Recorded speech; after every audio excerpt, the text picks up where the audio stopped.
Ladies and gentlemen, today being the day fixed by the Constitution for the convening of the Congress of the Philippines for its first regular session once a year, the first session of the third regular session of the Senate in the 19th Congress of the Philippines.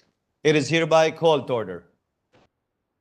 May I ask Senator Amy to kindly lead the chamber in prayer.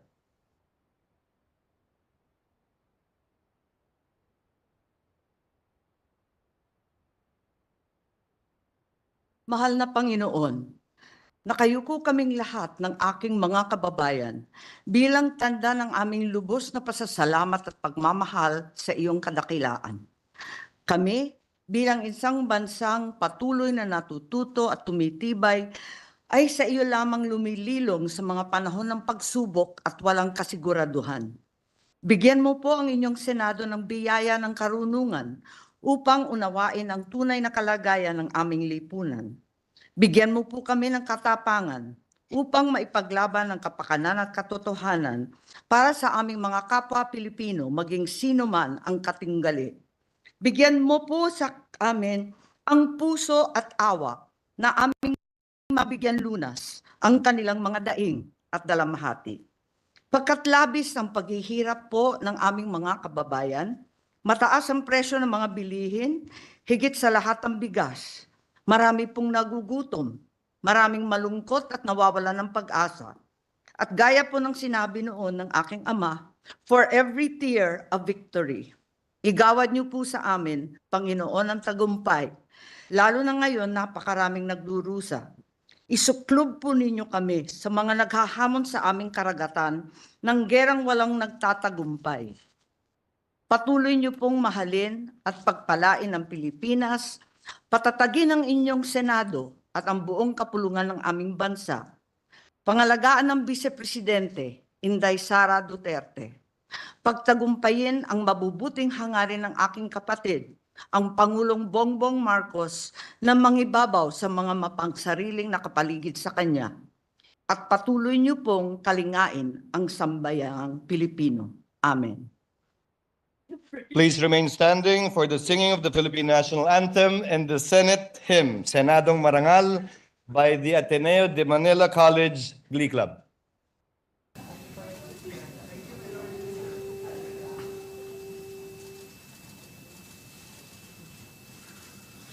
Bayang magiliw, pelas ang silanganan, alab ng puso, sa dibdib mo'y buhay. Lupang hinirang, duyan ka ng magiting, sa manlulupi, di ka pasisihil. Sa dagat at bundok, sa simula, sa langit mo bagaw, may nilagang tula at awit sa paglayang minamahal. Ang kislap ng watawat mo'y tagumpay na naglilingin, ang bituin at araw niya kailan pa may magdidilim. Lupa ng araw na wala di pagsinta, buhay langit sa piling mo. Aming ligaya na pag may mga api, ang mamatay ng dahil sa'yo.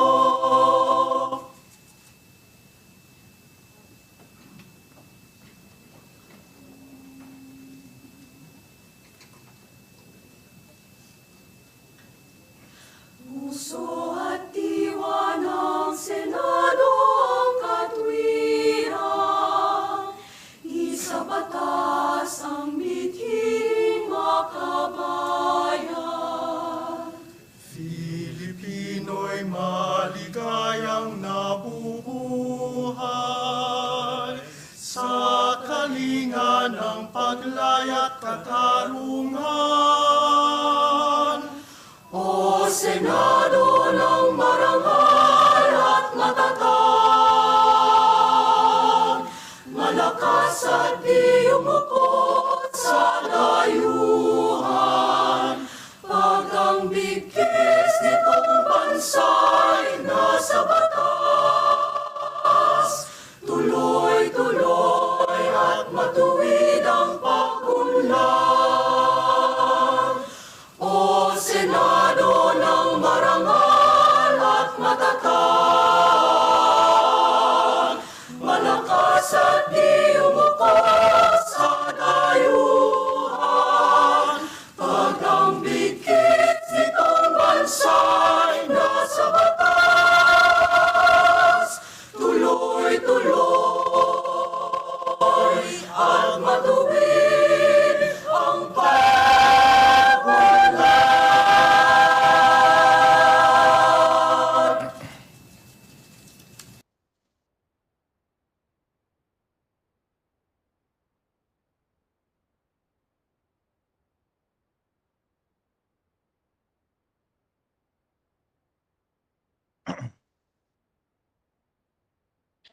Please be seated. The Secretary will call the roll of members.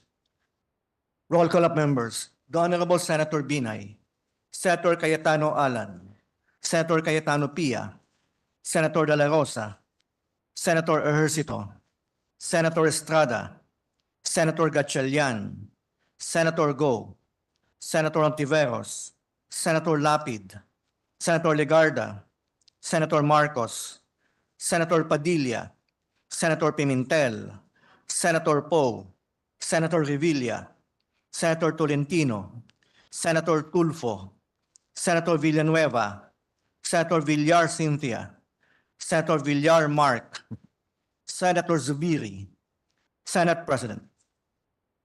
With 23 senators present, the chair declares the presence of a quorum. Majority Leader. Thank you, Mr. President. Mr. President, I move that we consider proposed Senate Resolution number 1061. Is there any objection? Chair hears none. The motion is hereby approved. Consideration of proposed Senate Resolution number 1061 is now in order, and the Secretary will please read the title and text of the resolution.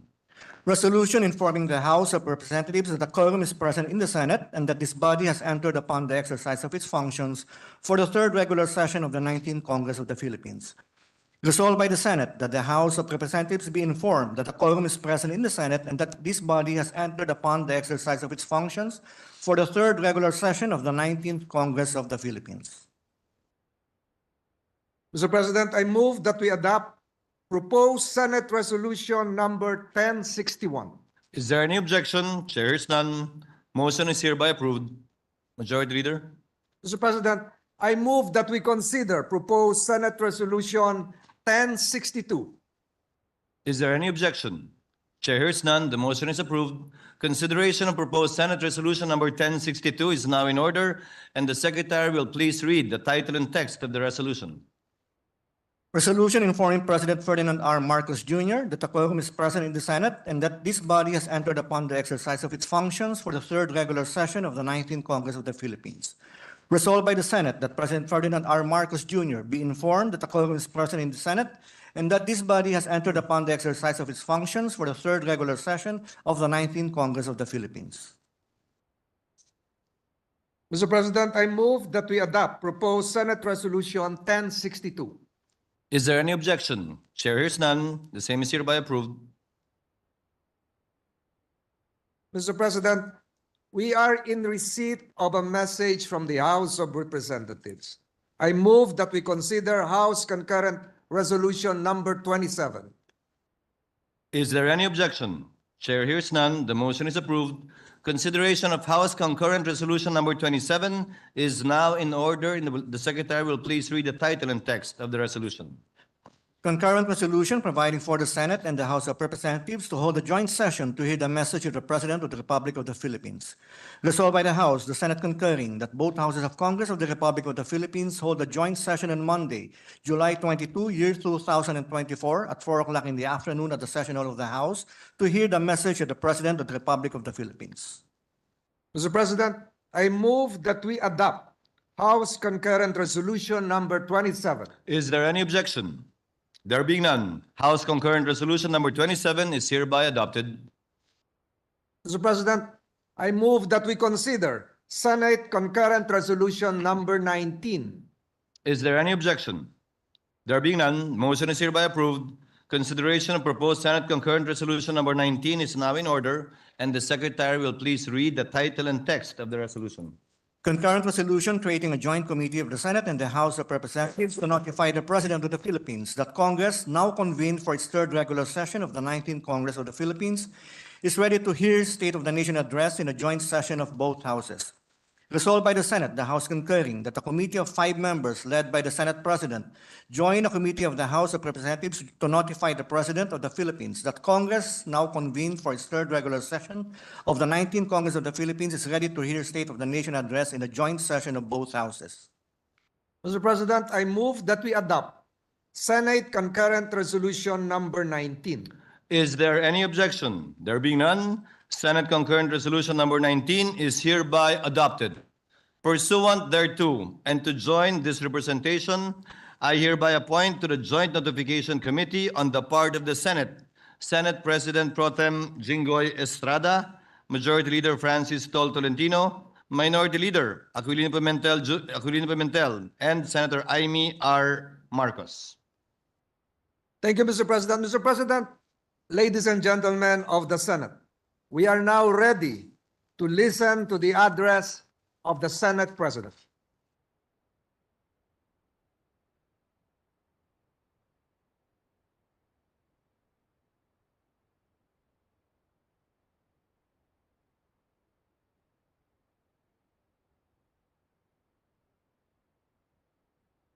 Allow me to begin my remarks by sharing with you the acceptance speech of then Senate President Manuel L. Quezon, delivered nearly 108 years ago on October 16, 1916.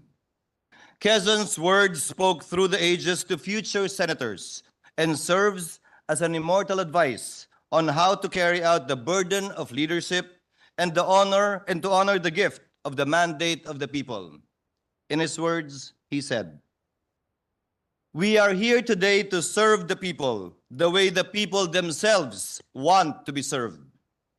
But it is necessary, however, to keep in mind that a different procedure is expected from the Senate than from a popular chamber.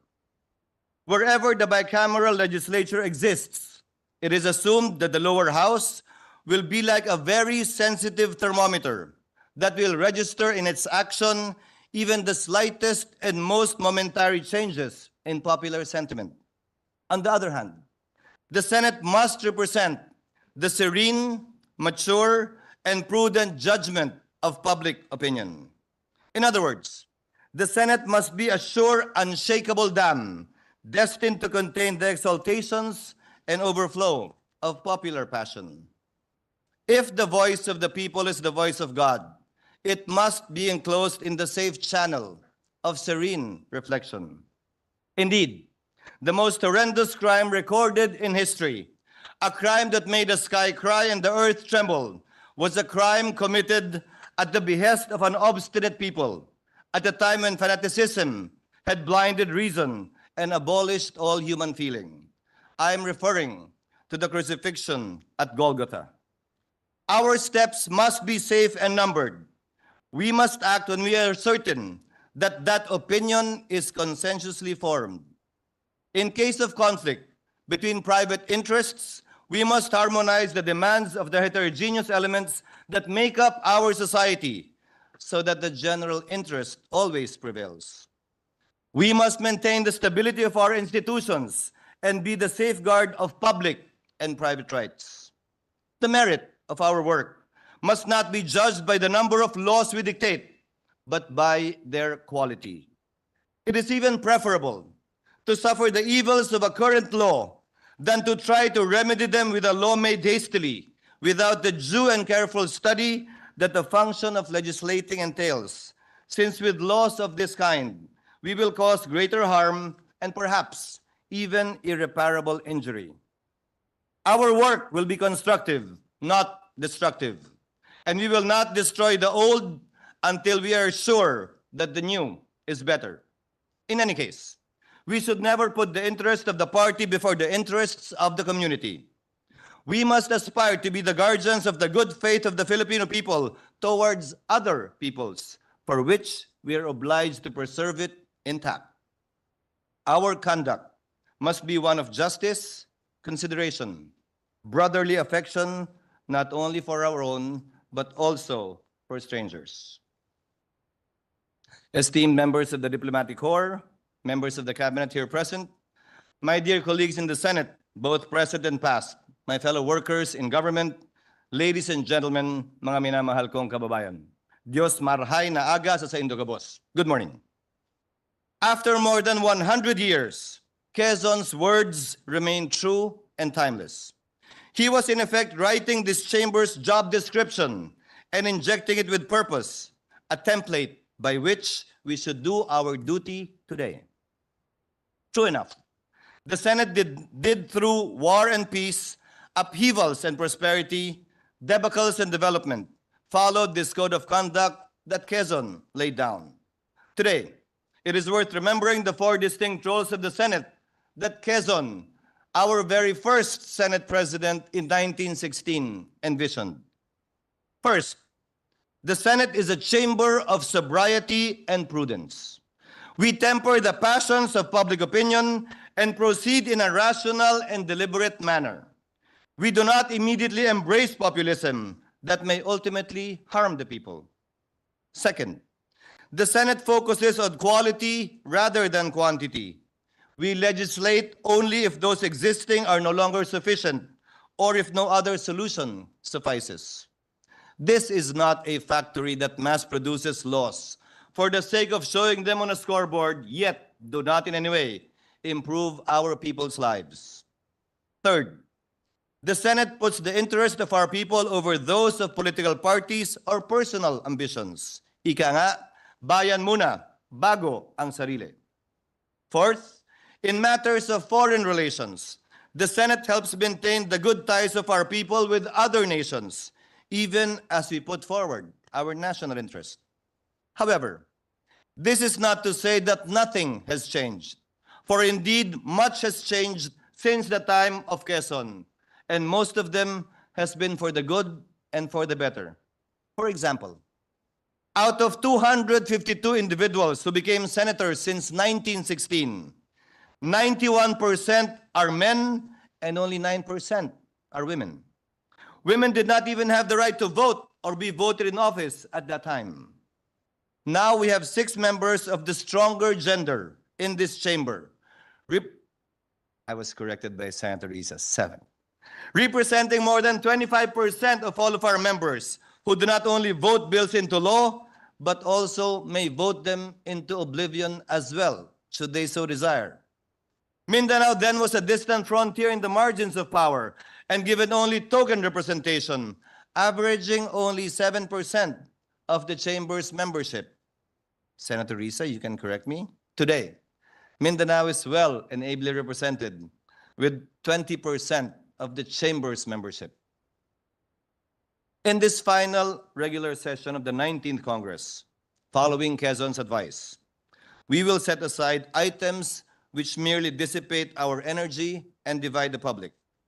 For this same reason, pending bills on charter change will be placed in the back burner and will follow the ordinary and regular process of legislation, if at all. In its stead, bills which can affect the same result, but without the needless political noise and bickering, will be prioritized. This will allow us to focus our energy on measures which the people truly need. We will tackle items in the common legislative agenda forged with the executive and those nurtured by both the House and the Senate. For legislation is not a one-way process. We are not mere processors of proposals, but also proponents of them. And the Senate is best, as we know, when it incubates brave ideas and initiates bold legislation. On this question of prioritization, I humbly submit a 3-way test. First, will it make the lives of our people easier? Makakatulong ba ito para mapadali ang buhay ng ating mga kababayan? Will it help us move faster? Mapapabilis ba nito na makarating tayo sa ating mga mitiin, pangarap at layunin sa buhay? Hindi lamang para sa ating mga sarili, pero higit pa sa ating minamahal sa buhay, komunidad at bansa. Will it make our people's burdens lighter? Mapapagaan ba nito ang pasanin ni Juan de la Cruz na sa kasalukuyan ay di maikakaila ang pasaning napakabigat na? This applies as well whether we need to legislate in the first place. For the Senate does not only propose new laws, it also disposes with needless or obsolete ones. For me, the foremost task of senators is to be the chief common sense officers of the government. For common sense, for me, is what would bring ease to the lives of our countrymen. Ang hirap lang palagi sa common sense, hindi po madalas common. Hindi po nakikita sa maraming ahensya, opisyal at empleyado ng pamahalaan.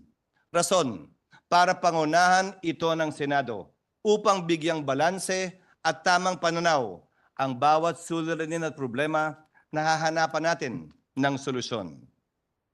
Let this standard be used in measuring every government proposal that comes our way.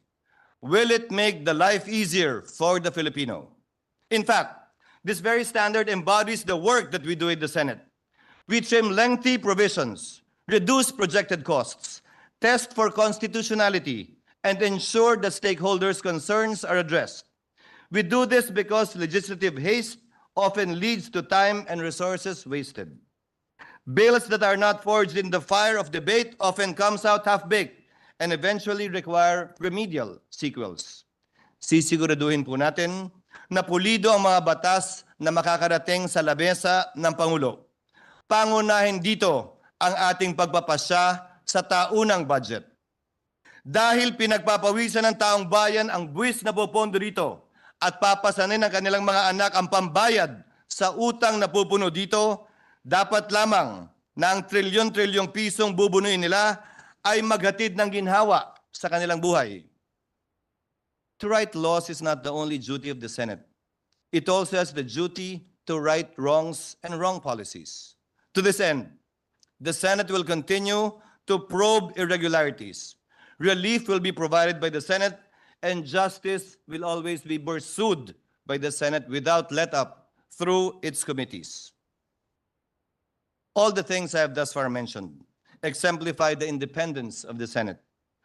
Ang unang bukang bibig ng lahat na tumayong Pangulo ng Senado ay ang pananatilihin ng sariling paninindigan at malayang kapasan ng Senado. But to me, this is a pointless reiteration. It restates the obvious and repeats the self-evident. Daily, our independence is live-streamed and blasted to all media platforms, where you see your senators, who can only be won over to a cause if you debate them and not dictate upon them. It conveys one unchanging truth, that senators are subjects only of the people and subsidiary of no other branch, party, person, or interest. This time-honored tradition is what makes our institution strong and respected. We embrace the full ventilation of views, either in contra or in conformity, whether by those in the majority or in the minority. But at the end of the day, we vote. We divide the House, but only on issues out of policy differences. Never should we allow politics to keep our House permanently divided. Ito ang Senadong kailangan ng taong bayan sa puntong ito ng ating kasaysayan. This independence, which we treasure and enjoy, is what we also desire for our nation. Make no mistake about it. This Senate is unanimous and unbending in defending our country's independence and sovereignty. Tayo'y makikipagkaibigan pero hindi tayo pasisiil. Tayo'y makikipag-usap pero hindi tayo magpapaapi. As such, we shall pass laws such as Maritime Zone and Sea Lanes Act, which will strengthen our claims over what is already ours. We will strengthen our military, but not to ignite any conflict, but in order to secure the peace. We shall take peaceful measures to defend our people's right to sail in our seas and fish in our waters, as what our ancestors had done and what our children and grandchildren shall likewise do. Indeed, we must work towards bridging these troubled waters. I am confident that we shall overcome whatever disagreements we may have with any of our neighbors, given our centuries-old amicable relations with them, where this point in time in our current history, to me, is a mere speck. And in the same way, we shall be the Senate which bridges social divides and builds a path to prosperity for every Filipino. Our people are overworked, underpaid, and overburdened. A comfortable life has clearly eluded them for generations. Their dreams and struggles, more than any policy paper, should provide what our legislative agenda should contain and should inspire us to work harder towards this end. I say that it is time to reframe our work and pivot to laws that will make the life of the Filipino easier. Uulitin ko. Sa bawat tanong, bawat panukalang batas, bawat debate at bawat salitang sasambitin natin sa kapulungang ito, sagutin natin ang tatlong simpleng katanungan. Mapapabilis at mapapadali ba nito ang ating gawain at gawain ng ating mga kababayan? Mapapagaang ba nito ang buhay ng bawat Pilipino? I have noticed, we have passed a raft of laws that ease the burden on big business, that provide for ease in paying taxes, that provide ease in unloading bad loans. Bakit walang ease in commuting and connecting? Bakit walang ease in finishing school and finding work? Bakit walang ease in providing healthcare for the sick? Bakit walang ease of acquiring justice? Bakit walang ease in providing food, not only food, but affordable food for our families? Let us do the heavy work and make hard decisions to unburden the nation and uplift every Filipino. This, to me, is our unchanging mandate. In this manner, we can and shall be the Senate that Quezon has envisioned. I apologize for taking much of your time. Allow me, therefore, to close and conclude by borrowing again from Quezon. Quote, a Senate that serves the people the way the people themselves want to be served. A Senate which works for the people and which is worthy of their support. We cannot fail, for our failure is their failure, and our defeat is their defeat. For me, the reverse is also true. Our triumph as a country and people will be their triumph as well. And in this regard, your Senate shall not falter.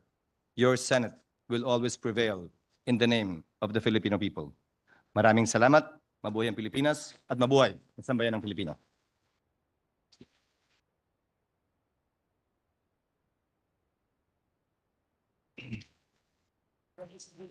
Majority Leader. Mr. President, thank you. Thank you, Mr. President. Mr. President, before we suspend the session, may we request our esteemed colleagues to remain in the chamber for an official group portrait. Furthermore, Mr. President, there being no other business, I move that we suspend the session until 4 o'clock in the afternoon today, at which time we shall reconvene at the session hall of the House of Representatives to hear the State of the Nation address of His Excellency President Ferdinand R. Marcos Jr. in a joint session of both houses of Congress. And when we adjourn the joint session, the session of the Senate shall be considered adjourned until tomorrow, July 23, 2024 at 3 o'clock in the afternoon. Is there any objection? There being none, the motion is hereby approved. The session is suspended until 4 o'clock in the afternoon for the joint session of Congress. The members of the Senate are advised to proceed and be seated at the session hall of the House of Representatives by or before 3 p.m. After the joint session, the session of the Senate shall be considered adjourned until tomorrow, July 23, 2024, at 3 o'clock in the afternoon. The session is now suspended until 4 o'clock this afternoon.